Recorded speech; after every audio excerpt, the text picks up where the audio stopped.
अब देखो फिर से एक बार हुक्स लॉ बता देता, फिर आगे चलेंगे। अकॉर्डिंग टू हुक्स लॉ, ये पहले भी बताया, स्ट्रेस जितना ज्यादा लगाएंगे यानी फोर्स, उतना ज्यादा प्रोड्यूस होगा स्ट्रेन। जितना ज्यादा स्ट्रेस उतना ज्यादा स्ट्रेन, बट ये होना चाहिए विद इन इलास्टिक लिमिट। तो स्टेटमेंट में ये डालना। तो व्हाट इज इलास्टिक लिमिट, फिर से डेफिनेशन बता देता, मैक्सिमम स्ट्रेस बियॉन्ड विच, अगर उस स्ट्रेस से आप आगे गए तो body will be permanently deform, that stress is called elastic limit. अगर आप इलास्टिक लिमिट के अंदर है, जैसे स्प्रिंग थोड़ा सा स्ट्रेच किए छोड़ दिए, it will regain its original shape and size. अगर उसकी इलास्टिक लिमिट आपने क्रॉस करके बहुत ज्यादा फोर्स लगा दिया तो फिर इंटरनल रिस्टोरिंग फोर्स कम हो जाएंगे और एक्सटर्नल फोर्स ज्यादा हो गए, बॉडी वापस अपने ओरिजिनल शेप और साइज में नहीं आएंगे। That limit is called elastic limit. Elastic limit is the maximum stress beyond which the body will be permanently deformed. ठीक है, तो अगर within elastic limit है अपन, within elastic limit stress is directly proportional to strain. जितना ज्यादा force लगाएंगे उतना ज्यादा एक्सटेंशन प्रोड्यूस होगा, या उतना ज्यादा वॉल्यूम चेंज होगा, ठीक है, या उतना ज्यादा शेप चेंज होगा, तीनों केस। नाउ अगर इसमें ग्राफ निकाले स्ट्रेस और स्ट्रेन का, डायरेक्ट वेरिएशन के ग्राफ ऐसे ही रहेंगे, स्ट्रेट लाइन, ठीक है। नाउ कल करिए, प्रोपोर्शनल की साइन हटाएंगे, stress is equals to E into strain. This E is called modulus of elasticity. Modulus of elasticity. फिर से बता रहा, याद रखना ये हमेशा कि प्रोपोर्शनल की साइन हटाने के बाद जो कांस्टेंट आते हैं उसको बोलते हैं कांस्टेंट ऑफ प्रोपोर्शनैलिटी, या तो उसका नाम है मॉड्यूलस ऑफ इलास्टिसिटी, ठीक है। तो याद रखना वो कांस्टेंट है, वो इन दोनों पे डिपेंड नहीं करेगा। कल भी समझाया था, जितना आप स्ट्रेस बढ़ाएंगे उतना ही स्ट्रेन बढ़ते जाएगा, रेशियो हमेशा सेम रहेगा। तो ये डिपेंड क्या पे करता है, कल भी बोला था, it is the property of material, material पे डिपेंड करेगा। रबर के लिए इसकी वैल्यू कम आएगी, स्टील के लिए इसकी वैल्यू ज्यादा आएगी, ठीक है ना। स्ट्रेस अपॉन स्ट्रेन, इसका फॉर्मूला इधर डिवाइड कर दिया, यही डेफिनेशन है। Modulus of elasticity is defined as the ratio of stress to strain, ratio of stress to strain. Modulus of elasticity is defined as ratio of stress to strain, ठीक है। Unit newton per metre square, इसका कोई unit ही नहीं, strain has no unit, no dimension, तो ये unit रहेगा जो स्ट्रेस का है, तो डायमेंशन भी वही आएंगे, m1 l-1 p-। तो अब अपन आगे कंटिन्यू करेंगे, जितने टाइप के स्ट्रेस है और कितने, तीन, और ये भी तीन, तो तीन टाइप के मॉड्यूलस ऑफ इलास्टिसिटी आएंगे। अब बोर्ड पे जैसे तीनों एक साथ में बनाए थे वैसे नहीं लेंगे, एक एक करके लेंगे ताकि समझाने में आसान हो, पर सेम डायग्राम ड्रॉ करेंगे जो उसके टाइम ड्रॉ किए थे, स्ट्रेस के टाइम और स्ट्रेन के टाइम। ये देख लो एक बार फिर से, तो ये याद रखना, हुक्स लॉ का स्टेटमेंट लिखते समय विद इन इलास्टिक लिमिट, सबसे पहले ये डालना, स्ट्रेस वर्ड में लिखना, stress is directly proportional to strain. तो याद रखो, ये लिखने के बाद ये लिखा, अपन इलास्टिक लिमिट में है, within elastic limit stress is directly proportional to strain. ये नोट डाउन कर लो आपस में, फिर आगे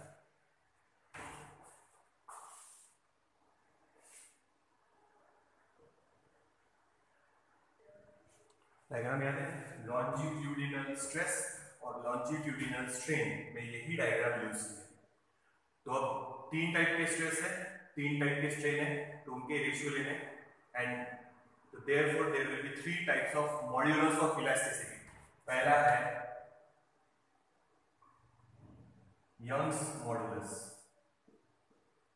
साइंटिस्ट के नाम पे है, मॉड्यूलस ऑफ इलास्टिसिटी, नाम बदल दिया Young's modulus, it is denoted by symbol capital Y, ठीक है, यंग्स मॉड्यूलस साइंटिस्ट का नाम है। नाउ फर्स्ट, पहले हम फॉर्मूले लिख लेते वापस से, लॉन्जिट्यूडिनल और टेंसाइल स्ट्रेस, फॉर्मूला था फोर्स अपॉन एरिया, फोर्स की जगह लिखा था अपन ने वेट mg, और इस एरिया पे फोर्स लगाया, तो ये हो गया फोर्स mg अपॉन एरिया का फॉर्मूला लिखा था पाई आर स्क्वायर। ये हो गया फर्स्ट। नाउ सेकेंड, लॉन्जिट्यूडिनल और टेंसाइल स्ट्रेन। यहां पे क्या चेंज हो रही थी? Length. So it is defined as, strain की डेफिनेशन याद होगी, change in length upon original length, यानी change in dimension upon original dimension. तो यहाँ लेंथ चेंज हो रही, ये ओरिजिनल लेंथ, तो ये है change in length upon original length. Delta L भी लिख सकते हैं, और अपन ने मेंशन कर देना स्मॉल एल मतलब चेंज इन लेंथ और कैपिटल एल मतलब एक्चुअल लेंथ। ठीक है। Now Young's modulus y, modulus of elasticity, is defined as stress upon strain. E की जगह y लिखा है, तो यहां लिख देंगे tensile stress, tensile strain. So Young's modulus की यही डेफिनेशन है। Young's modulus is defined as the ratio of stress upon strain, modulus of elasticity. But modulus of elasticity को नया नाम दिया है पहला, Young's modulus. It is defined as the ratio of tensile stress to tensile strain. Stress upon strain ही है, but tensile stress upon tensile strain. Formula बनाएंगे। So y is equals to F upon A, direct ये लिख देंगे mg upon ये pi r square.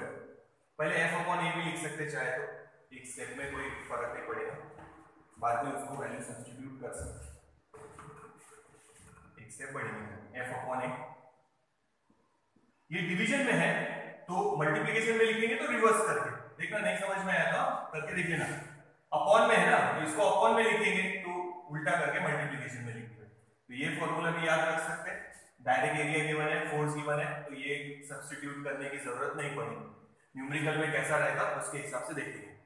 So it can be written as y, अब value डालते हैं mg अपॉन a की value भी डालते हैं pi r square into capital L upon small. So this is the formula for Young's modulus. तो अगर Young's modulus के लिए आया तो पहले ये डायग्राम निकालना, हेडिंग डालना Young's modulus, ये diagram, longitudinal stress, longitudinal strain, फिर definition. Young's modulus is defined as the ratio of tensile or longitudinal stress upon tensile strain. और फिर ये formula, 2 मार्क के लिए आएगा Young's modulus. Modulus of elasticity है और 3 टाइप, तो ये एक हो। अब ध्यान देना, y और एक्सटेंशन का कौन सा वेरिएशन है देखो, इनवर्स दिख रहा है यहां से। उतना ही फोर्स आप रबर को लगाओ, उतना ही फोर्स आप स्टील वायर को लगाओ, कौन ज्यादा एक्सटेंड होगा? रबर। रबर ज्यादा एक्सटेंड होगा मतलब उसकी y की वैल्यू कम है, मतलब वो कम इलास्टिक है। मैंने बोला ना प्रूफ कर दूंगा, तो ये प्रूफ है, समझो उसका। किसी ने पूछा ऐसा क्यों, तो फिर से बता रहा, जिसको डिफॉर्म करने के लिए ज्यादा फोर्स लगाना पड़ेगा वो ज्यादा इलास्टिक, जिसको डिफॉर्म करने के लिए कम फोर्स लगाना पड़ेगा इट इज लेस इलास्टिक। तो रबर और स्टील वायर पर अगर तुम सेम फोर्स लगाएंगे तो रबर का इलोंगेशन ज्यादा होगा, इलोंगेशन ज्यादा मतलब y की वैल्यू कम, स्टील का इलोंगेशन कम होगा मतलब y की वैल्यू ज्यादा, इनवर्स वेरिएशन। ठीक है, तो याद रखना rubber is less elastic as compared to steel wire, steel wire ज्यादा इलास्टिक है। तो रबर सबसे बेकार एग्जांपल है, पहले भी बताया है। ठीक है, रबर में एक्सटेंशन ज्यादा होगा उतने ही फोर्स में, तो यंग्स मॉडुलस कम, एक्सटेंशन ज्यादा वैल्यू ये कम, इनवर्स वेरिएशन। इनवर्स में ऐसा ही होता, ये अगर ज्यादा है तो ये वैल्यू कम, यानी वो कम इलास्टिक है, ये इलास्टिसिटी है। ठीक है, उसकी प्रॉपर्टी मटेरियल की मैंने बताया था, मॉडुलस ऑफ इलास्टिसिटी क्या पे डिपेंड करेगा? मटेरियल पे, स्टील रबर। ठीक है, दो मटेरियल, मटेरियल के लिए ये वैल्यू बदल जाएगी। फोर्स सेम लगाओ, एरिया सेम रखो, सब कुछ सेम रखो, एक्सटेंशन बदल जाएगा। सेम फोर्स पे रबर ज्यादा एक्सटेंड होगा, y की वैल्यू कम, स्टील कम एक्सटेंड होगा, y की वैल्यू ज्यादा, स्टील इज मोर इलास्टिक। ठीक है, और एक चीज याद रखना, note, Young's modulus is the property of solids only. It is the property of solids only. क्यों? Because solid only have definite length. क्या चेंज हो रही है यहाँ पे? लेंथ। तो ये है समझो स्टील की वायर। कभी पानी की वायर सुना है? पानी की बनी हुई वायर या हवा की बनी हुई वायर में, तो they do not have definite length. तो ये फॉर्मूला, क्योंकि क्या चेंज हो रही है लेंथ, तो ये फॉर्मूला सिर्फ सॉलिड्स के लिए आएगा और ये यंग्स मॉडुलस प्रॉपर्टी खाली किसके लिए अप्लाई होगी, सॉलिड्स के लिए, सिर्फ सॉलिड्स के लिए। So this is the property of solids only. Fill the blank में याद रखना, Young's modulus is the property of solids only because solids only have a finite length। तभी तो लेंथ चेंज होगी। Liquid and gases do not have length. Hydrogen की wire देखा है कभी, हाइड्रोजन की वायर बना लिए या पानी की वायर बना लिए, नहीं। स्टील की वायर बना सकते हैं, एल्यूमिनियम की वायर बना सकते हैं, गोल्ड की वायर बना सकते हैं, कॉपर की वायर बना सकते हैं। सो this is the property of solids only because, किसी ने पूछा तो याद रखना, because solids only have a finite length। ये फॉर्मूला या ये प्रॉपर्टी यंग्स मॉडुलस की लिक्विड और गैसेस को अप्लाई नहीं होगी। तो ये हो गया अपने यंग्स मॉडुलस, याद रखो। अच्छा, मॉडुलस ऑफ इलास्टिसिटी का यूनिट क्या था, कोई वाई का यूनिट रहेगा, या फिर वापस से देख लो, स्ट्रेस का unit newton per metre square, strain का कोई यूनिट नहीं, और डायमेंशन कोई वापस से m1 l-1 p। So this is Young's modulus. Modulus of elasticity सबके यूनिट सेम, पर फिर भी और ये डायमेंशन, ये नोट डाउन करो, दिस इज यंग्स मॉडुलस। पहला है लॉन्जिट्यूडिनल और tensile stress upon tensile strain.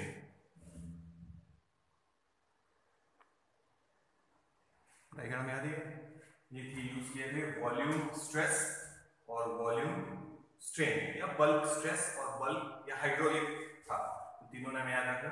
तो ये जब आप इस स्पॉन्ज के स्फीयर को, या मेटल भी ले सकते, पर मेटल में ज्यादा चेंज नहीं होता, इसलिए स्पॉन्ज का एग्जांपल बताया था। बबल वाला सबने करके देखा होगा शायद, बकेट वाला जो बताया था। तो आप जब इसको नीचे लेके जाएंगे तो उसकी साइज कम होते जाएंगे, सब तरफ से फोर्स यानी प्रेशर क्या हो रहा, इंक्रीज। खाली इसी में प्रेशर वर्ड यूज किया था, ध्यान रखना। तो इसको बोलते हैं bulk modulus and it is denoted bye K। Modulus of elasticity दूसरा, बल्क मॉड्यूलस, पहला था यंग्स मॉड्यूलस, ये बल्क मॉड्यूलस।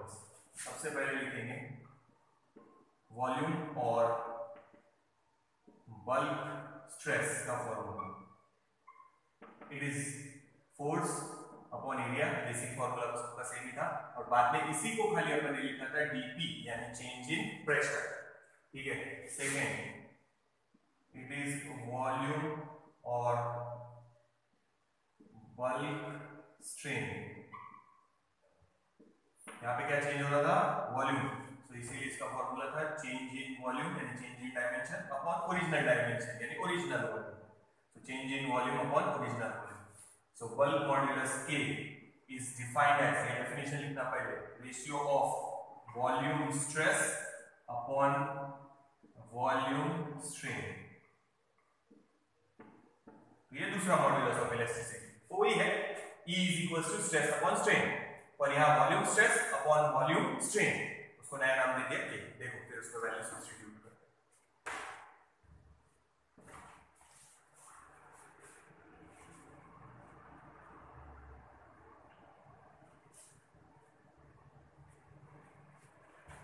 वैल्यू सब्स्टिट्यूट करो, K is equals to F upon A लिख लो पहले तो, F अपॉन A, और नीचे BV upon V।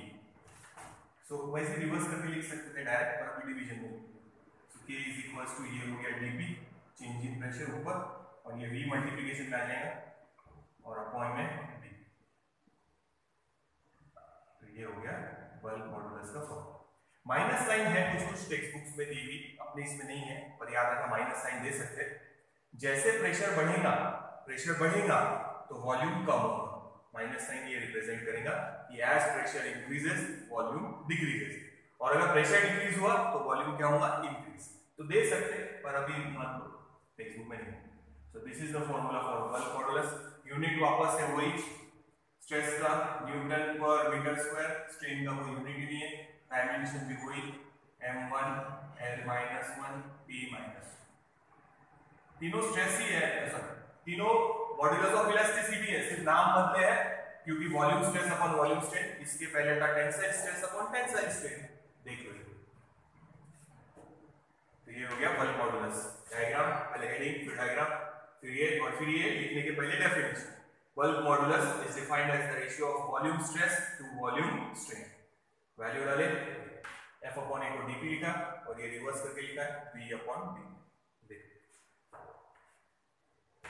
Note down करो ये।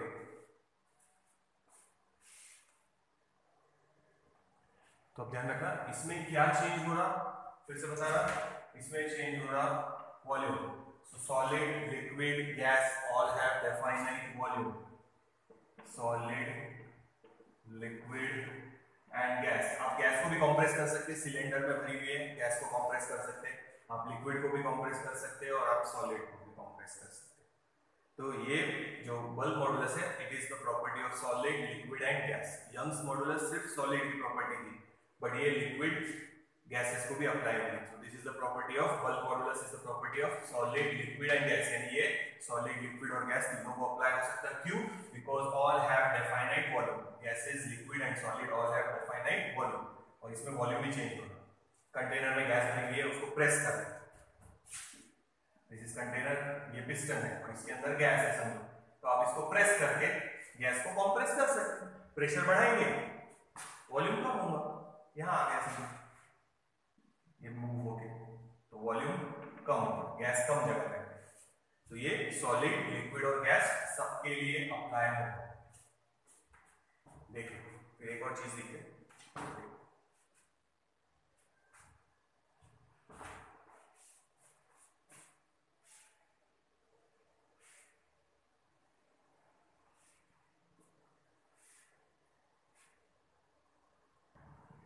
तो देखो फिर से बल्क मॉडुलस का फॉर्मूला लिख देना है, A is equals to dP into V upon dV। Unit का newton per metre square, dimensions m1, L-1 and P-2। So bulk modulus जैसे यंग्स मॉडुलस था, जैसे अपने बताया किसी वायर को स्ट्रेच करना है तो वायर अपने को फोर्स करेगी, जिसको ज्यादा फोर्स लगाना पड़ेगा वो ज्यादा इलास्टिक। सेम यहाँ पर है, सॉलिड, लिक्विड और गैस कंप्रेस करने की कोशिश करेंगे, सबसे ज्यादा अपोज कौन करेंगे? तो ये बल्क मॉडुलस या यंग्स मॉडुलस अपोजिशन ही बता रहे हैं। तो सबसे ज्यादा अपोजिशन कौन करेगा? सॉलिड। और सबसे कम अपोजिशन कौन करेगा? गैस। गैस को तुम बलून को आराम से कंप्रेस कर सकते हो, बलून खेलते समय दबाया होगा ना कभी, ठीक है, तुम वैसे ही सॉलिड को दबा सकते क्या? नहीं। मेटल का स्फीयर लिया उसको प्रेस करके दिखाओ, नहीं कर सकते। तो अपोजिशन किसका ज्यादा रहेगा? सॉलिड का। यानी बल्क मॉडुलस किसका ज्यादा है? सॉलिड का। तो ये याद रखना, bulk modulus for solid is greater than, second number आएगा liquid, and bulk modulus for gas सबसे कम। तो ये याद रखना, it is property of material. तो सबसे ज्यादा बल्क मॉडुलस किसका रहेगा? अपोजिशन किसका रहेगा? आप उसको डिफॉर्म कर रहे हैं, आप उस पे फोर्स लगा के उसका शेप, सॉरी यहाँ पे वॉल्यूम चेंज करने की कोशिश कर रहे हैं, तो वॉल्यूम चेंज करना है, सबसे ज्यादा अपोजिशन कौन क्रिएट करेगा? सॉलिड। बल्क मॉडुलस की वैल्यू वही बताएंगी, सबसे ज्यादा अपोजिशन सॉलिड, उससे कम लिक्विड का और सबसे कम अपोजिशन गैसेस का। यानी ये आराम से कंप्रेस हो सकते हैं, तो उसी को बोलते हैं कंप्रेसिबिलिटी।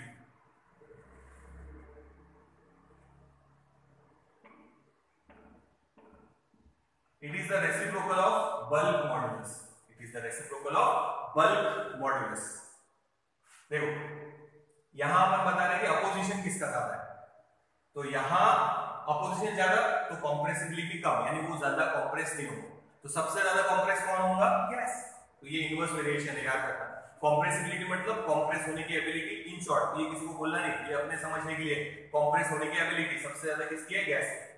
तो सॉलिड का अपोजिशन ज्यादा है तो कंप्रेस होने की एबिलिटी कम है, इसका अपोजिशन कम है तो कंप्रेस होने की एबिलिटी ज्यादा है, कंप्रेसिबिलिटी। ठीक है, ये अपने लिए याद रखना।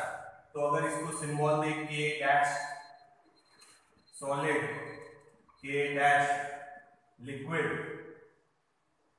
और के डैश गैस, इनवर्स वेरिएशन है, इसलिए साइन बदल। तो ये याद रखना, कंप्रेसिबिलिटी सबसे ज्यादा गैस की, उससे कम लिक्विड की और सबसे कम सॉलिड की, यानी कंप्रेस होने की एबिलिटी, यानी इसको तुम आराम से कंप्रेस कर सकते हैं, तो उसकी वैल्यू है कंप्रेसिबिलिटी। ये बता रहा हूं पोजीशन, ये compressibility, reciprocal of bulk modulus. जिसका अपोजिशन ज्यादा है उसकी कंप्रेसिबिलिटी कम। गैस का पोजीशन कम है यानी वो कंप्रेस हो सकता है आराम से, कंप्रेस होने की एबिलिटी साथ, तो दिस इज कंप्रेसिबिलिटी। फॉर्मूला बनाएंगे तो यही लिख देता, देखो इसको रिवर्स करके लिखना है, ठीक है। तो अच्छा के का फॉर्मूला वापस से लिख देते, dp था और ये था ऐसे dv अपॉन v, इसको रिवर्स करके लिख देते v dv upon v divided by dp, चाहे तो इसको नीचे कर लो फिर v को अभी वैसे ही रहने दो।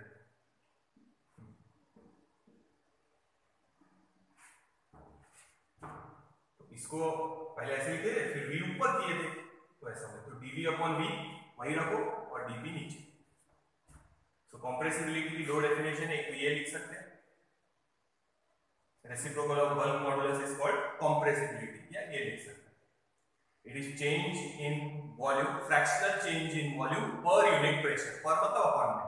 तो कंप्रेसिबिलिटी की दो डेफिनेशन, एक तो ये लिख सकते हैं reciprocal of bulk modulus, reciprocal of bulk modulus is called compressibility, या फिर दूसरी डेफिनेशन है फ्रैक्शनल चेंज इन वॉल्यूम यानी dv अपॉन v पर यानी अपॉन में पर unit pressure, fractional change in volume per unit pressure. तो याद रखो, और ये याद रखना कंप्रेसिबिलिटी सबसे ज्यादा गैस की, सबसे कम सॉलिड की, यानी वो कंप्रेस सबसे ज्यादा गैस होगा, सॉलिड सबसे कम, क्यों? क्योंकि उसका अपोजिशन सबसे ज्यादा है। देखिए अच्छा यूनिट लिखना, इसका रेसिप्रोकल है ना तो यूनिट उल्टा लिखेंगे, मीटर स्क्वायर पर न्यूटन, डायमेंशन भी उल्टे कर देंगे, उल्टे मतलब mLp, यहां 1 है तो यहां लिखेंगे -1, यहां -1 है तो यहां लिखेंगे +1, यहां -2 है तो यहां लिखेंगे प्लस, अपॉन में है ना के डायमेंशन, ऊपर ले जाएंगे तो सबकी साइन चेंज, बस। तो ये यूनिट मीटर स्क्वायर पर न्यूटन, इसका रिवर्स, इसका अपॉन में लिखेंगे ये डायमेंशन तो ऊपर जाके सब साइन चेंज, इसका माइनस है सॉरी प्लस है तो ये माइनस कर दिया, ये दोनों माइनस है ये दोनों प्लस। तो ये याद रखना कंप्रेसिबिलिटी दो definition, compressibility is the reciprocal of bulk modulus, ऐसा भी लिख सकते हैं आप लोग, या compressibility is defined as fractional change in volume, dv upon v मतलब fractional change in volume, upon में लिखना है तो लिखेंगे per unit pressure, fractional change in volume per unit pressure, per unit change in pressure. तो ये हो गया बल्क मॉडुलस कंप्लीट। याद रखो it is the property of solid, liquid and gas, note down करो आगे।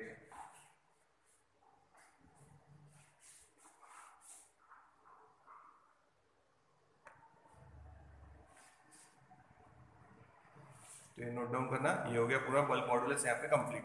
अब तीसरा और लास्ट मॉडुलस ऑफ इलास्टिसिटी है।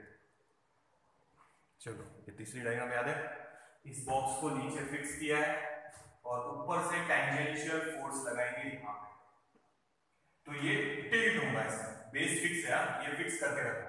तो ये पहले रेक्टेंगल था अब ऐसा हो गया पैरेलल हो गया, यानी क्या चेंज हो रहा शेप, तो ये भी याद रखो थीटा चेंज हो रहा, जितना ज्यादा फोर्स लगाएंगे उतना ज्यादा, ये बोला था लैटरल डिस्प्लेसमेंट और ये distance from the fix layer, ठीक है। इसको बोलते हैं मॉड्यूलस ऑफ रिजिडिटी। रिजिड कौन रहते हैं? Solid, because solids have definite shape, तो यहाँ पे क्या चेंज हो रहा? Shape, and it is denoted by eta, Greek letter है ईटा, एन जैसे, ठीक है। तो modulus of rigidity eta, eta से डिनोट करते हैं। तो टेंजेंशियल फोर्स लगाएंगे, शेप चेंज हुआ, पहला shear या shearing stress, फोर्स टेंजेंशियल है अपॉन एरिया, तो यहां लिख लेते, बाद में नहीं लिखेंगे। फोर्स कैसा लगाया? Tangential upon area. Now second shear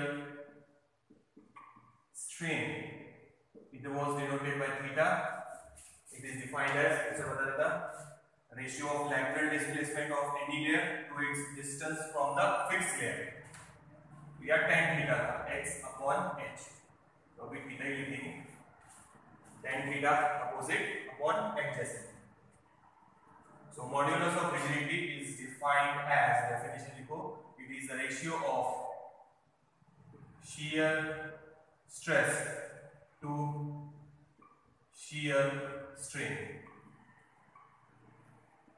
तो shear stress और shear strain जब डिफाइन किए थे तो पहले अपन ने तीनों स्ट्रेस डिफाइन किए थे, फिर तीनों स्ट्रेन, तो उसमें इन दोनों के लिए ये सेम डायग्राम यूज किए। ठीक है, तो सबसे पहले डायग्राम निकालना, फिर उसके बाद हेडिंग, उसके बाद डायग्राम, फिर ये लिखना, और ये यहाँ पे definition, modulus of rigidity is defined as the ratio of shearing stress to shearing strain। Formula बनाएंगे, eta is equals to shearing stress F upon A और डिवाइडेड बाय स्ट्रेन यानी थीटा। तो एक बार ऐसे ही रखते हैं, theta is equals to F upon A, नीचे आ जाएगा A into theta. This is the final answer. Theta की वैल्यू डाल सकते हैं, टेक्स्ट बुक में नहीं डाली है पर अपन डाल के लिखेंगे उसको। So theta can also be written as F upon A। Theta upon में इसको रिवर्स करके लिखेंगे इनटू में H अपॉन X। तो ये भी फॉर्मूला आपने अब मान लो रबर का बॉक्स है और एक स्टील का, तो रबर वाले को जब फोर्स लगाएंगे बहुत ज्यादा जल्दी से बेंड हो जाएंगे, यानी एक डिस्प्लेसमेंट ज्यादा, मतलब ईटा की वैल्यू कम। स्टील वाले में जब फोर्स लगाएंगे तो ज्यादा बेंड नहीं होगा, डिस्प्लेसमेंट कम, ईटा की वैल्यू ज्यादा। तो यहां पे भी याद रखना, रबर इज लेस इलास्टिक, तो प्रूफ कर सकते हैं।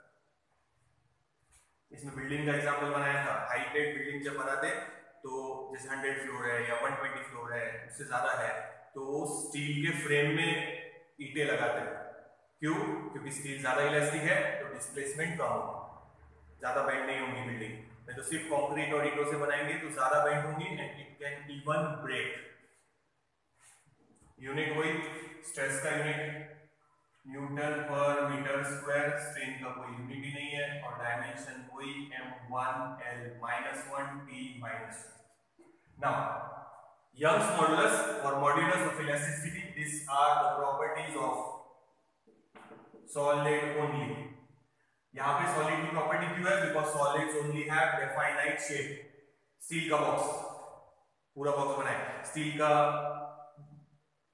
कंटेनर बोलो या बॉक्स बोलो, रबर का बना सकते, गोल्ड का बना सकते, सिल्वर का बना सकते, वाटर का बॉक्स नहीं बना सकते। वाटर और गैस ऐसा है जिस कंटेनर में डालेंगे उसका शेप ले लेंगे वो, they do not have definite shape।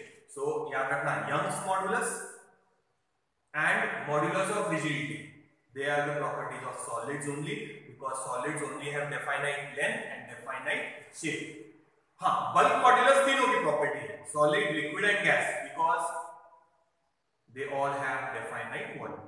तो ये fill in the blank में याद रखना, modulus of rigidity is the property of solids only। Young's modulus is the property of solids only, but बीच में जो लिया है bulk modulus K, it is the property of solid, liquid।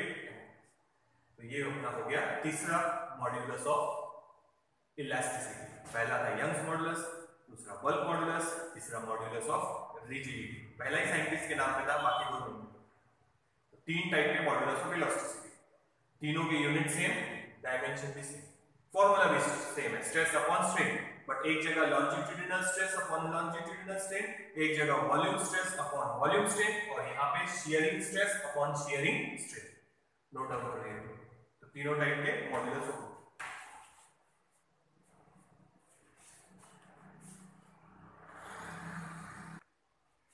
चलो wind up कर लेते, लास्ट वापस से बता देता फॉर्मूले फाइनल। यंग्स मॉडुलस का y equals to f upon a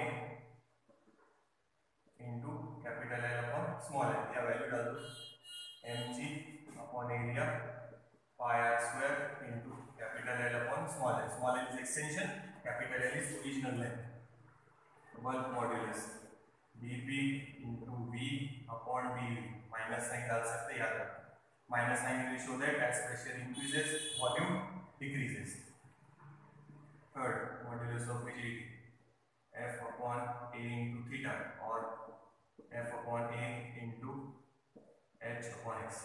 now this is the property of solids only, this is the property of solids, liquid and gas।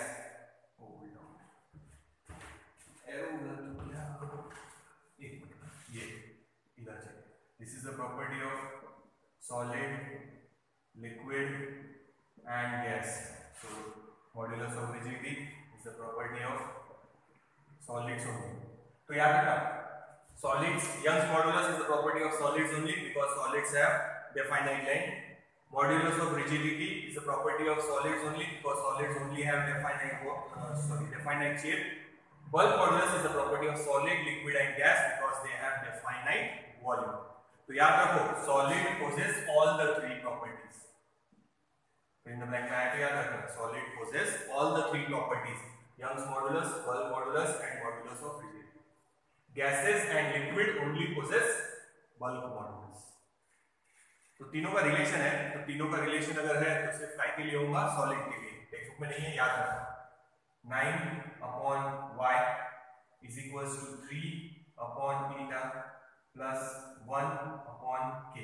This is the relation between Young's modulus, bulk modulus, modulus of rigidity. 9/y 3/eta plus 1/k.